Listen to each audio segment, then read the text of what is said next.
হে আমার বান্দারা, হে আদম সন্তান, যতদিন তোমরা আমার নিকট ক্ষমার আশা রাখবে, যতদিন তোমরা আমার নিকট ক্ষমা চাইতে থাকবে, আমি তোমাকে ক্ষমা করতে থাকবো।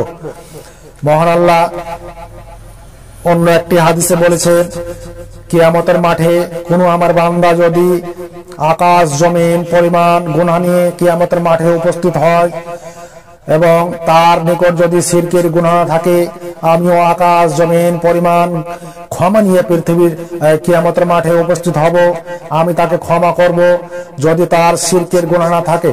প্রিয় দর্শক মণ্ডলী, যদি আপনি শিরকের গুনাহ করে থাকেন, যদি আপনি শিরকের গুনাহ করে থাকেন, খবরদার কিয়ামতের মাঠে যেন সেই শিরকের গুনাহ আপনার সাথে না যায়।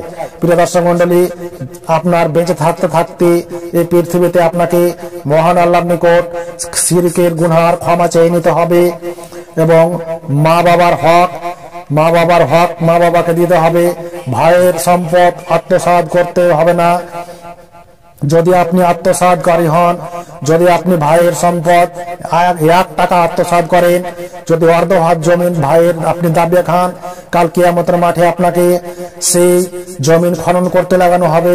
সেই জমিন খনন করতে করতে 70 জমিন আপনাকে খনন করানো হবে এবং সেই জমিন আপনার কাঁধের উপর ঝুলিয়ে দেওয়া হবে এবং আপনাকে বলা হবে, তুমি কিয়ামতের মাঠ হেঁটে বেড়াও, যতদিন পর্যন্ত সব মানুষের বিচার না হয়ে যাবে এবং যে তোমার ভাইয়ের সম্পদ তুমি আত্মসাৎ করে খেয়েছো, তোমার ভাইয়ের হিসাব না হয়ে যাবে, ততদিন পর্যন্ত তুমি এই গলায় করে এই গর্দনে করে তোমার ভাইয়ের আত্মসাৎ করা সম্পদ নিয়ে হাঁটতে থাকো।